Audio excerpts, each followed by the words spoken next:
My man, extraordinary gentleman, Chief Dennis Fritz. How you doing, man? You doing okay today? I'm doing well. My apology to you for coming on. I had mixed up two things, and I said, "Oh Lord, I gotta go. I gotta go. I gotta jump on." And then hey, listen, You're fine. yeah. Then I No, said, you're "Oh, go ahead. I'm sorry." no, you're perfectly fine. You're perfectly fine. I always appreciate when you can join me. Chief Fritz. He's retired Command Chief Master Sergeant. I don't know if you've ever played a video game called Halo. No, I Um, haven't. okay, so the main character, it's famous game, very famous. They even have movies about it. The series is fantastic series. The main character is named Master Chief, or was it Master? Yeah, Master Chief. So when I hear Chief Fritz, it always, I don't know, it brings back memories of the game. But Dennis Fritz, he's Command Chief Master Sergeant. I'm sorry, he is called Master Sergeant. No, I Command think Chief that's what it Master is. Sergeant was my Yeah, but retirement title. his character's named Master Sergeant, if I'm not mistaken. It's one or the other. But either way, Dennis Fritz, he's retired Command Chief Master Sergeant of the United States Air Force. He is a former director of the Eisenhower Media Network with a mission to promote peace and diplomacy over war. While on active duty, he served as the principal senior advisor to four-star commanders at Pacific Air Force and Air Force Space Command. He also held additional duties as senior enlisted advisor to the commander of North America Aerospace Defense, or commonly known as NORAD. He is author of Deadly Betrayal, The Truth About Why the United States Invaded Iraq. And again, I know I say it every time you come on the show. I've had people on this show that have given that book very high accolades. And so definitely check that book out if you want to know how the United States gets embroiled into the war in Iraq by somebody who effectively was there. Thank you for joining me, man. I really appreciate it. I always appreciate these conversations. I always appreciate your visits. I got to start with Ukraine. There are mass surrenders that are taking place now. I think there were 25 people who surrendered all at once in Minograd. Russia has surrounded Kupiansk. They've surrounded Pokrovsk. That noose around both of those are effectively tightening. The Russians entering Kupiansk. And within probably a week or so, Pokrovsk is going to fall. Now, what started off as this is a fortress city has turned into, not a big deal. It's like not a big deal if they lose Pokrovsk. That's what the media is now, this kind of copium that is taking place now that it's very clear that this logistics hub is effectively going to fall. And it's not just Pokrovsk. Seversk is another one that's going to fall. There are others, but it seemed like these are going to fall almost in domino fashion. And even the New York Times at this point is reporting that many of these people don't have water, food. There are hundreds of thousands of desertions that are taking place. This looks like an army that is effectively withering away.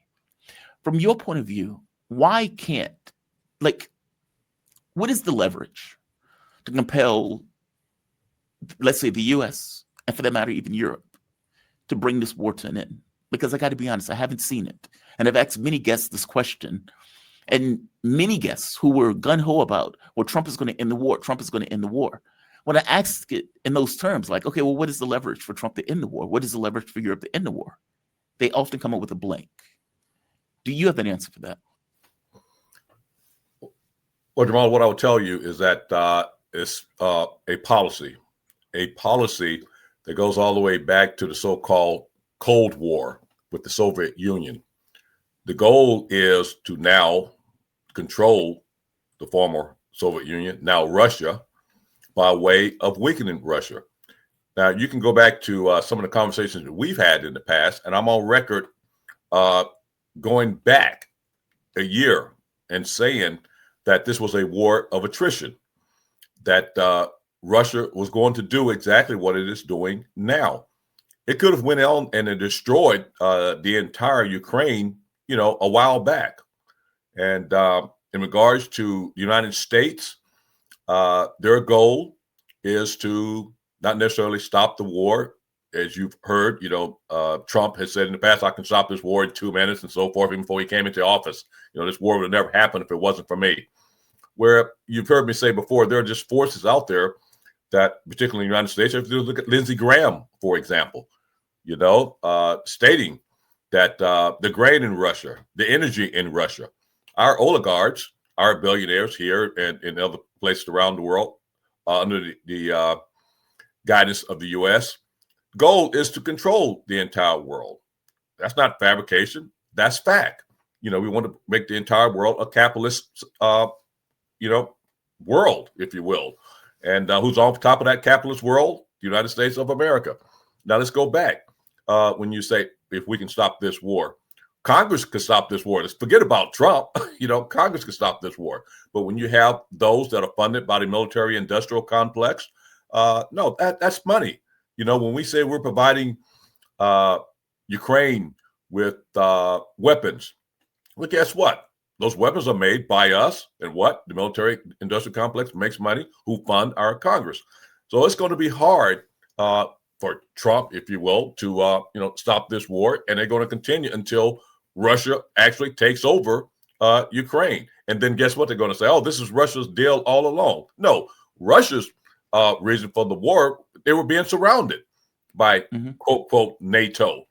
And as I've stated in the past, we, the United States, have sympathy or empathy, I should say, for no other country's security needs and security interests. So that is the reason why. And it's like I say, Lindsey Graham is on record of saying, hey, we're not being killed, people in the United States of America, but Ukrainians are. And so there's your answer right there, simply, Jamar. Basically, there is no leverage No. for the United States to stop the war. It would have been stopped. Think about that. Yeah. Think about all the Ukrainians that have been killed. Now, the biggest thing I've been on record of saying, a war of attrition. Yes, Russia has lost a lot of forces. Yes, they have. But Putin, to prove his point, as all politicians do, we lost as you talk about my book, we lost 4,500 military men and women, in Iraq based on a lie.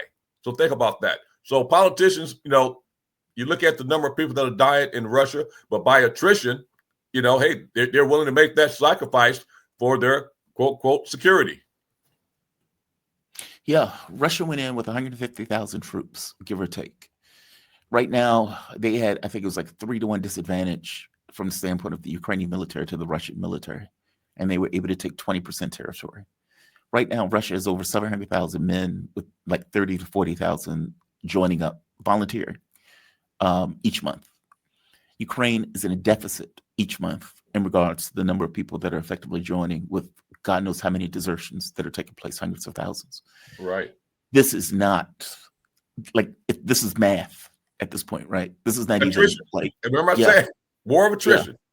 Yeah. Russia will win that, and they're doing it. What do you say to people, though, who say that the Russians should have been more aggressive in prosecuting this war? That they should have, because Putin put in the directive very early on, low casualties. We don't want to deal with the political destabilization of having a huge number of casualties. And let's be honest, he may be looking at this idea of a potential third world war. Like, we don't know what NATO would do, right? We don't know what happens when Russia takes Kiev and how European leaders respond. We know they would be losing their minds, but we don't necessarily know how aggressive they would be in the sense of, we need to put troops in Ukraine. We don't know where they're going to go. And I would imagine the Russians don't know where they're going to go. And so part of this stuff may be taking precautions for a potential larger conflict that they may expect to pop off if indeed this continues. Yeah, no, I'm just giving you my opinion. I don't think that would happen because of the fact, guess what? Nuclear weapons would be thrown into the picture then. And so I really don't think that would happen. My personal opinion, I don't know. You heard me say before, I give you opinions, substance, and facts. My personal opinion, let's just use as rhetoric. If they take over Kyiv, they take over Ukraine, they're coming for you next. I don't believe that. You look at all the forces that Russia has exhausted already in just trying to take down, Ukraine. But like I said, they do have the rationale, which is a logical rationale. Hey, if you put NATO on our border, that is a true threat to us. We're surrounded, and we're not going to allow that. I don't think they want to, okay, we're going to become the Soviet Union again. No, they're protecting their interests. And once again, in my opinion, they're protecting their interests. And so I don't think there will be another, a widespread war, because if it does, let's go back to what Lindsey Graham said, and I think NATO feels the same thing. American troops are not dying Ukrainian troops are dying. We are using them, unfortunately and sadly. We are using them. The so-called weaken Russia. Yes, you remember what I said earlier? They're losing troops, a number of troops. But Putin is willing to sacrifice that for the security of his nation, which is, he feels, their policy. It's about the security of our nation. And oh, by the way, Jamal, as you know, he warned us. Hey, that's a red line. He warned us. Now, I must tell you, we talk about opinions. Even when they were gathered at the border, back then, I never thought that he would actually, invade. I really didn't. But he showed us, hey, I'm serious about this. This is our security. So that must tell you how he felt that was a threat to him. Go ahead. You were going to make a point. See, right there. It's that part. Like, that's the part that's always fascinating to me. I didn't think he would invade either. I was working at the radio station. Nobody at the station thought Putin would go in. And I realized, okay, we're getting this wrong. like we're drinking our cappuccinos, eating, croissants, looking at this like, yeah, he's not going to go in. Okay. Meaning there's a disconnect from, hey, you're surrounding me militarily. This is not a joke. It's not a joke. Analysts who are looking at it, thinking to themselves, yeah, he's not going to go in. Like, there's a disconnect. And that disconnect concerns me. Because you would hear European leaders like, yeah, he's showing the new Berezhnik, and he's showing the Poseidon, he's showing the Sarmat, and he's showing the Oreshnik, but he'll never use it. Yeah. Hey, let me just say this, Jamal. Now, there were intelligence saying, that, he was going to do it. There really was, but I thought it was rhetoric, So we did have people in government saying that he was going to go in, and they were warning us too. And so I just discounted that intelligence, thinking it was just rhetoric by the U.S. So we did have people in, the Biden administration saying, hey, he was going in, really. And I discounted that. Is Europe doing the same thing, though? Meaning, is Europe looking at the situation in the same way that we were looking at it back then? And Europe thinks, yeah, if we put 10,000 French troops in, he'll never attack those troops. But he said he would. Wait a minute. That's say there's a difference now. It shows you, as we said before, that he was not kidding. He takes that. Look, I hate to give this example again, and I've given it before, and I'll say it again. We would lose our mind if there were Soviet. I'm sorry, I'm giving myself bad history there.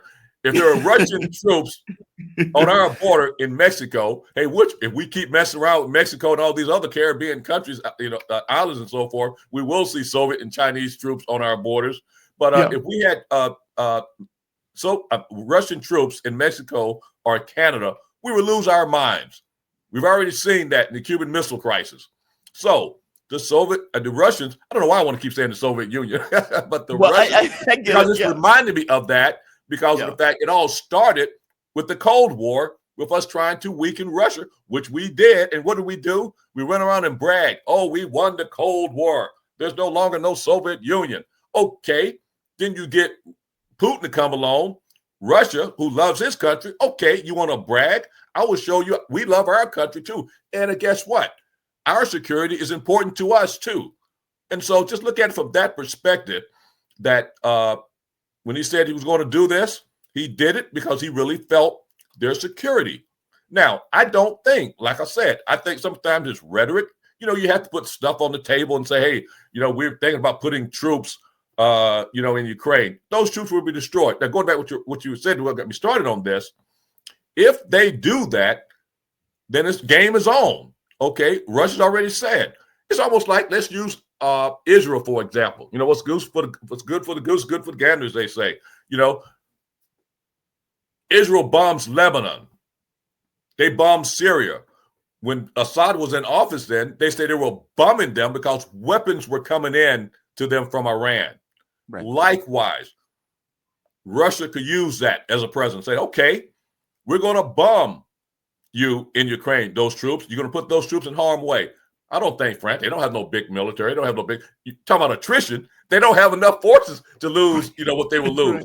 Now, let me go back to something else you said earlier, too, when you said how, Putin was prudent. And what do I mean by that? As I stated before, and we've seen it, some of the supersonic missiles that they have, if he so desired, like Israel did in Gaza, he could have totally destroyed Ukraine. But he didn't want to do that. He probably didn't want to put the bill of having to, build it back up. So, but he could have totally destroyed it. He was willing to make that sacrifice of the number of men and women that he lost in war, to defend their security, which he feels is a full-blown mission and objective he needs to do to protect his country and their integrity. And so I don't think, opinion-wise, that you're going to see France putting troops in, even Poland with their bluff. I don't see that, because guess what? If you do that, then you become part of that war. And Russia, as we know, have more nuclear weapons than anybody on this earth. And they will be used if you think you're going to take Russia down. Yeah. You take that one to the bank. Yeah. Okay. So you don't see this expanding like you see. Let me ask it this way. From your point of view, ultimately, there's no push to end the war from the U.S. or from Europe's point of view, because these are Ukrainians dying. And that for all intents and purposes, Russia is going to be forced to take Ukraine and absorb it as a whole. I don't think they even do that. Like I said, it's about their security. And as I don't even see that. I really don't. Well, wait. Well, how does it stop then? If they don't absorb all of Ukraine, then something has to take place that allows the war to stop. What is the thing that allows the war to stop? I think eventually, once again, we don't know. We don't have that crystal ball. But let me just say this again, Jamal. The goal, which was never realistic, the goal was never for Ukraine to defeat Russia. It would never happen. Never happen. The goal was, key word, weaken Russia. Weaken. Now, have they done that? They've lost a lot of men and women in that. But if you look at the numbers, as you went over a few minutes ago, they were willing to make that sacrifice. And like I said, and they always have, no pun intended, the Trump card, but they always have that card of nuclear weapons. And so that's why I think. Go ahead. But if the goal was to weaken Russia, that failed miserably. Russia went from a military of 150,000 to 700,000. Exactly. That's what I'm saying. A failed policy, a failed mission. Okay. They thought, once again, we could repeat the Cold War. You had a person, Gorbachev, back in the day, hey, he was willing to try to work with the United States of America. As we've talked before, Russia, when it became Russia from the Soviet Union, even wanted to join NATO. Think about that for a moment. They wanted to join NATO. We said no. Why? Our imperialistic policy. I mean, it's a fact. As I told you, I can give you assumptions. I can give you opinions and facts. Now I'm giving you facts. The sole reason is to weaken Russia. Don't believe me? Listen to Lindsey Graham. Yeah. I mean, that's the goal. It's not to win. It was never logical thinking for anybody to even assume that Ukraine could defeat Russia. So the goal was to weaken, like we did in the Cold War, weaken the Soviet Union. That's why I keep going back to the Soviet Union. It goes all the way back to that. Dig into your crystal ball for a bit. How do you think this comes to an end? I think eventually, I don't know. Once again, it's an opinion. I think eventually that Ukrainians will rise up and say, okay, hey, enough is enough. Zelensky, whether he's assassinated or overthrown or whatever the case may be, I think that's the only way it's going to end, or total defeat. And then, the crystal ball again, I don't think originally that was the Russians' goal of, taking over Ukraine or whatever. Now, they will take over that, some of the regions you talked about, the Donbass region, and so Russian-speaking Ukrainians, I think they will, take over that. But I think it'll end and it'll be negotiated. Wow, I hate to get into other politics. It's almost compare this. We had a government shutdown here in the U.S., and all of a sudden, which I got to tell you, I agree with most Democrats don't agree with. I mean, what do you want people to go without jobs and the government stay closed forever? Okay, people now saying, hey, what was all this for? What did the Democrats win? You still didn't get, the healthcare subsidies. Would it be just like this? Well, what was all this war? What did we get? Well, we got to destroy Ukraine. with all the infrastructure. We got to destroy. What did we get? Nothing. So you're right. A failed policy. Other than somewhat, I give another example when we talk about the weakening of Russia. Yeah. President Trump has talked about, oh my goodness, all the killings, all the men and women that Russia has lost. He kept saying that. So that would be the only thing you can say. Yeah, the Russians lost a lot of men and women. But what was this war for? Did we weaken them? Somewhat. They did have to exhaust a lot of missiles and so forth. They definitely lost a lot of men and women and so forth. But the bottom line, it was a failed policy. And oh, by the way, why do I call it a failed policy? Because our policy and NATO policy. You remember the war could have never started.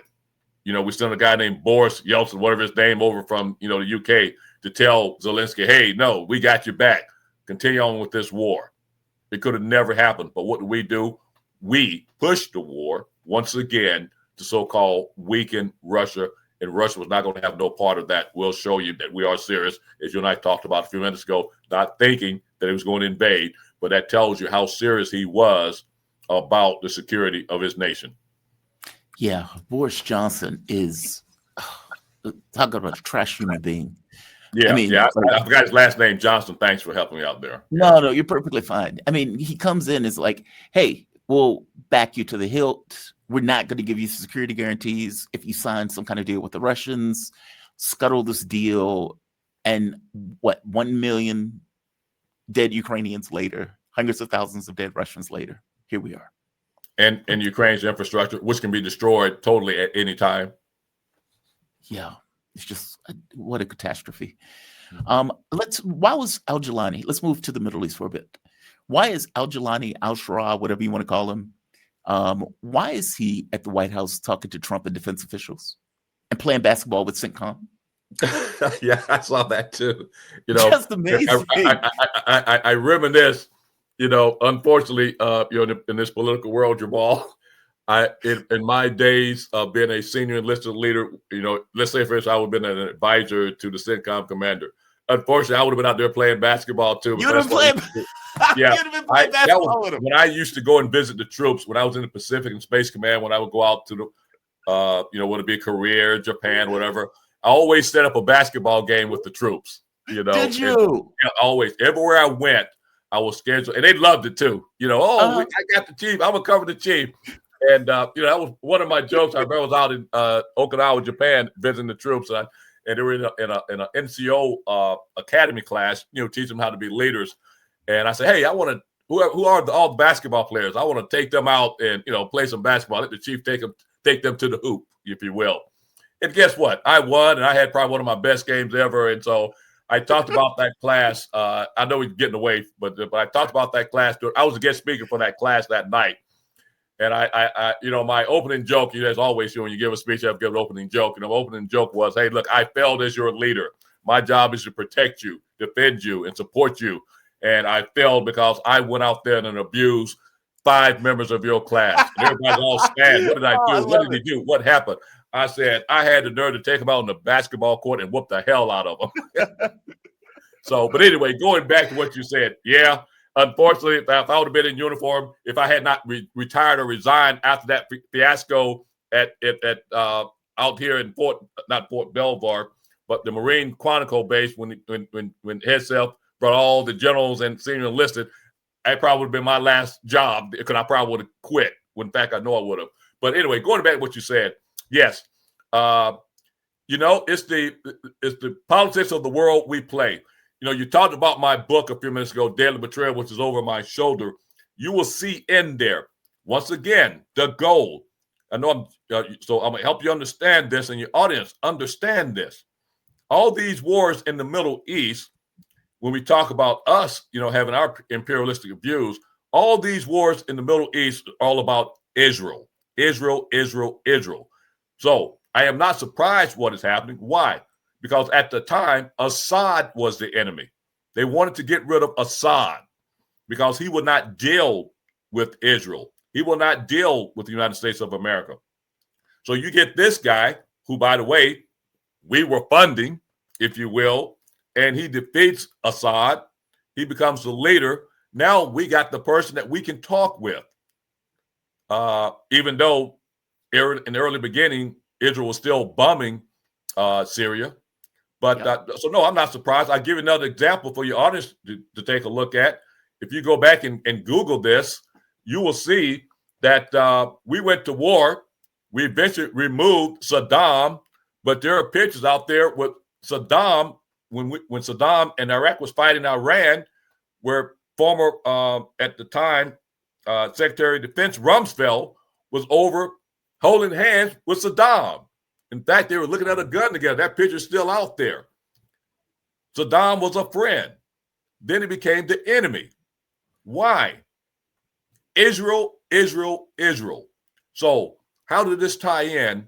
The original goal was to take out Assad, who was an enemy to Israel, take out Saddam, who was an enemy. Israel, both are gone. Who's left standing, which you'll see in the book, Iran and the Ayatollah. Now, we removed Assad. We tell this guy, if we didn't want him in power, we could kill him. You remember we had a bounty on him. You remember that? We had a bounty on him.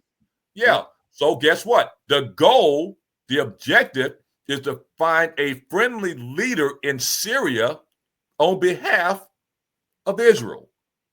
And likewise, that was the goal in Iraq. But Iraq has not succumbed to that. They still have not signed a peace deal with Israel. So that's why I'm not surprised at this. 1 minute, this guy, we got a bounty on him. He's the enemy.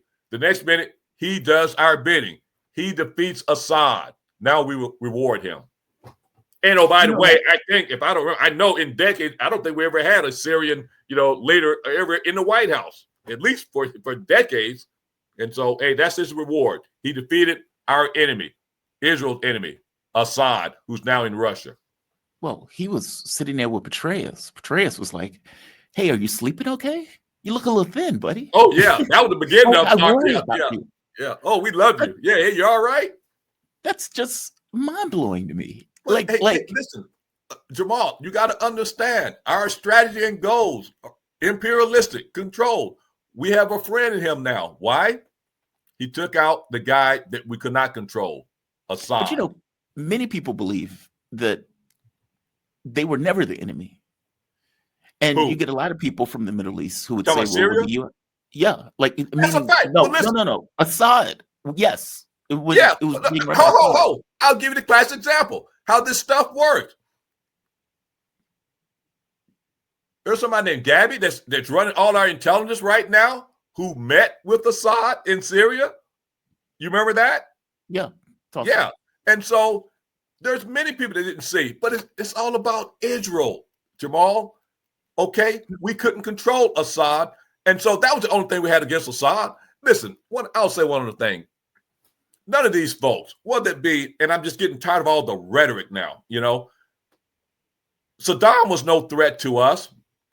Assad was no threat to us. And ready for this? Iran is no threat to us. It's about control.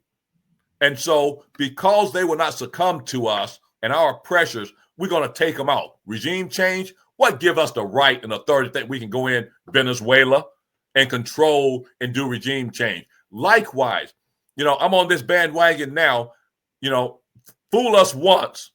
Shame on them, United States government and Iraq. Fool us again. Shame on us, Iran, having nuclear weapons. Yeah. Venezuela's fool us again. If we go to war with Venezuela, the stupidity of us to come to these lies. Venezuela's a threat to us. All the drugs that are coming in. Oh, okay, Mexico. Okay, China. Okay, but we want to use that as an excuse to go in and attack Venezuela? No. It's about control. And guess what our government said? Even Trump has said, listen to your own ears. Wow, Venezuela has the largest oil reserves you can ever imagine. We need to control that. It's time for war. But what's going to be the rationale? Well, we got all these drugs coming in here. Maybe that could be the rationale. Give me a break. I guess I want to stay on Al-Jilani just for a bit. Okay, sorry about that. I just no, you're perfectly fine. You are perfectly fine. Mm-hmm. I just remember when the United States was claiming that, oh my God, they're terrorists in the region, and we need to invade in order to deal with the terrorism issue. And there was a point where the terrorists get beat back by Moscow, Syria, and Iran to Idlib. And as they get beat back to Idlib, the US comes out and says, we will effectively destroy the world if you attack Idlib. Now, the UN at the time, so there are like 40, 50,000 terrorists that are camped out in Idlib province. And a deal was made, I believe it's called Astana Agreements, that effectively froze the conflict. And people mistakenly believed that a frozen conflict was the end of the conflict. It was not, obviously, because eventually those terrorists came screaming out of Idlib and knocked over the government of Syria. The fact that the United States was willing to defend Idlib with 50,000 terrorists gives an impression that the United States was effectively backing and working with those terrorists, being led by al-Jilani.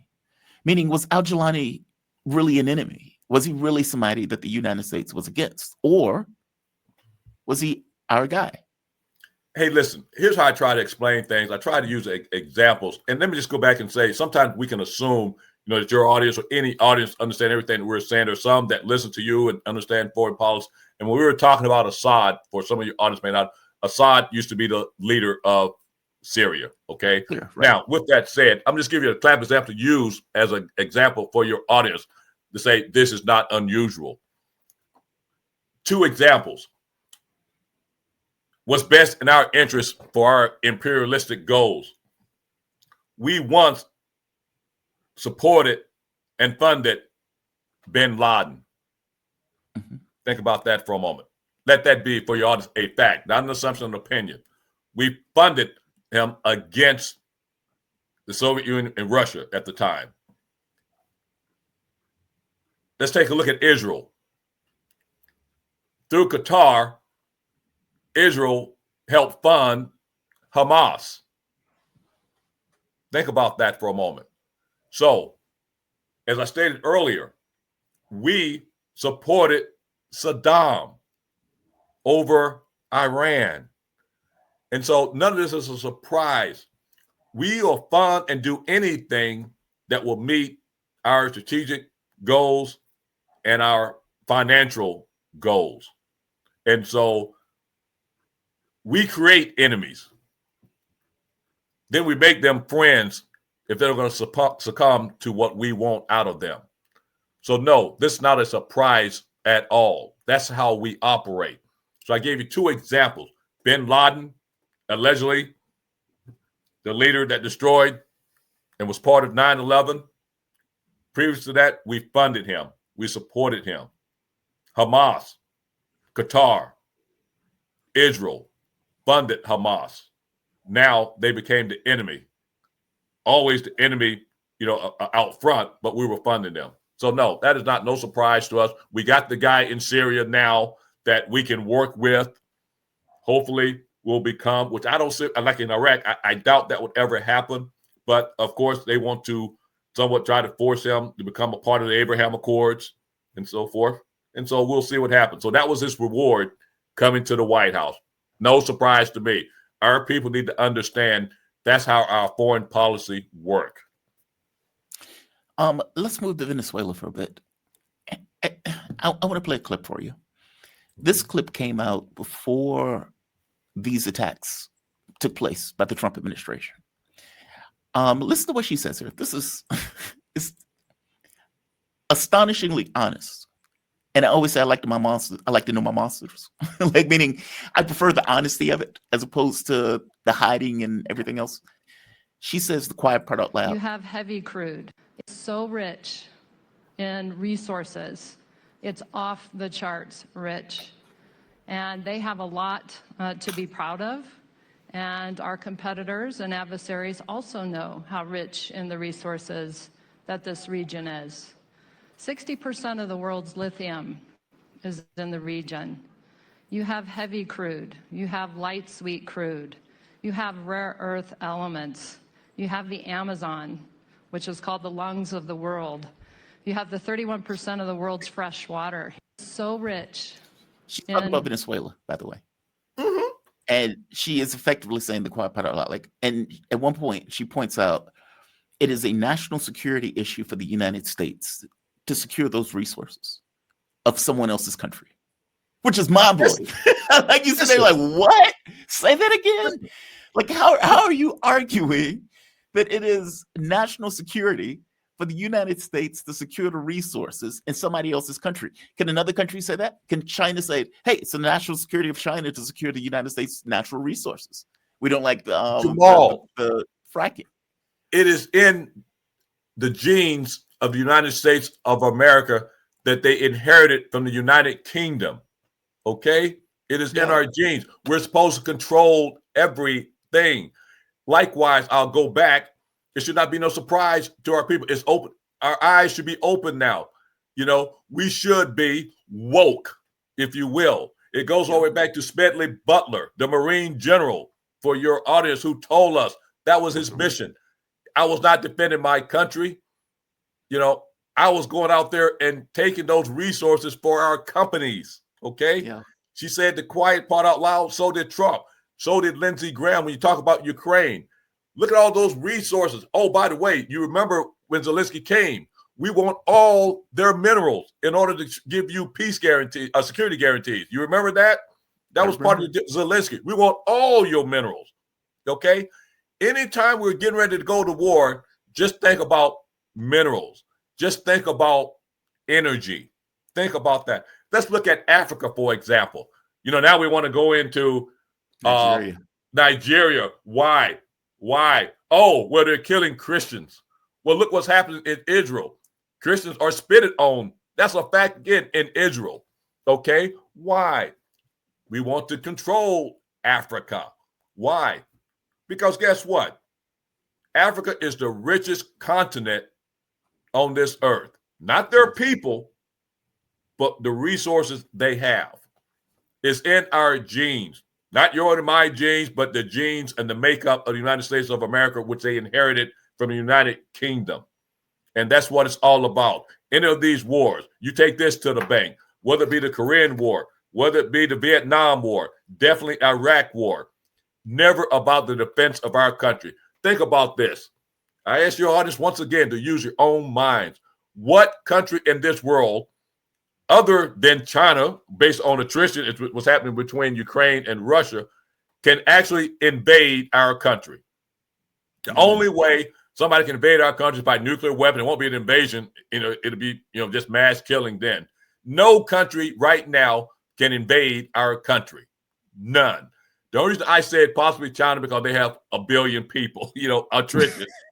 Right. We can't bomb all them getting over here. So that's the only way. Right. But none of these wars have been about the defense of our country. I'll give you another example. We just celebrated Veterans Day. And I got to give my son credit because he made me laugh a little bit. I cringe. I cringe because all this is about, how can I say, just rhetoric that the government created. I cringe. I really mean this. When people come up to me, and many of veterans are saying this now, thank you for your service. And I say, don't say that, because our military men and women have been abused. It's never been about the defense of our country or we're serving our country to defend us. No, go back and tell your audience to read Smedley Butler. This is a racket. We're used by our government for our billionaire oligarchs who control the resources of the world. Now, how do you tie that into our national security? Because of the fact we're providing the security of our oligarchs and billionaires, oil companies, manufacturing companies in the military industrial complex to continue to make their billions. And that's what these wars are about. And that's a fact. Never been. Use your own mind. What country can invade us? Not What's one wild country. about it, she seems to know it. Say Like again? she seems to have internalized it, right? Like Who's she's not that? unaware. She's very clear. Hey, Oh, she's they got very resources. clear. Very Yeah. clear. Like I said, she's not the only one. Trump is very clear. Lindsey Graham is very clear. Don't take my word for it. Listen to what you just heard it yourself. A 4-star general. Yeah. So, I tell you, the great thing, Jamal, whether it be what's happening in the Middle East, we're being woke now. When I say you and I have always been woke and understood what was going on. with our foreign policy and so forth. I am so glad that the rest of the United States of America, and more so our young people, are becoming more and more aware of our foreign policy. Think about all the billions of dollars that we have spent on foreign entanglements. That in fact, let me just say this again. I said this on your show before, and I find I'm just so happy when I hear even my family members and other people are saying, I don't care what your politics are, but when you're saying something that's right, I'm going to support you. And like I said, I'm on the Marjorie Taylor bandwagon right now, regardless of her other stuff, because she's telling the truth and more people are seeing it. And it takes people like her, it takes people like Tucker Carlson to get the others, so-called in politics, on the other side to understand we are pitted against one another so our oligarchs can continue to make billions. And she's telling the truth about these foreign entanglements. Think about the amount of money we have spent on these wars based on lies that healthcare wouldn't be a problem. Why are we willing to spend billions of dollars on wars, and we allow it to happen, and then yet we let our politicians pit us against healthcare? And let me just tell you what I told a group of veterans last week as we were starting to come across, hey, Veterans Day, thank you for your service and all that. I say, what a shame. What a shame when they expect us in the military, listen to what I'm about to say, audience, they expect us in the military to go off and give our lives in defense of our country to save the lives of the American people. We spend billions of dollars to do that. We exhaust lives in doing that, 4,500 men and women killed in the Iraq war, but yet we won't pay money to build schools for more doctors and nurses to save Americans and their health from dying when nobody has to die to save those people. Think about that for a moment. If we had more doctors and nurses, invested in more schools to have more doctors and nurses, or, you ready for this?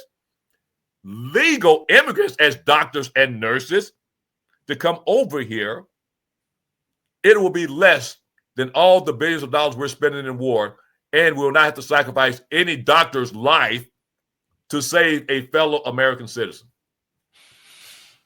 From your mouth to God's ears. From your mouth to God's ears. Chief, always appreciate you, man. Always. Well, I'm so sorry if I rambled this time, but I just wanted to get a lot off my chest. You did not. You did fine. You did perfectly fine. The audience loves you. I always love it when you join me. No, man, I really appreciate it. Dennis Fritz, he's retired Command Chief Master Sergeant of the United States Air Force. He is former director of the Eisenhower Media Network with the mission to promote peace and diplomacy over war. While on active duty, he served as principal senior advisor to 4-star commanders at Pacific Air Forces and Air Force Space Command. He also held the additional duty as senior enlisted advisor to commander of North American Aerospace Defense Command, NORAD. He is author of Deadly Betrayal, The Truth About Why the United States Invaded Iraq, and apparently a badass basketball player. My man, you have a good one, okay? Thank you for this. And likewise, and thanks for having us. It's always an honor and pleasure to be with you, Jamal. It's always an honor and pleasure to have you. You be safe. Have a good one. Thank you. All right. Fantastic guest. Fantastic.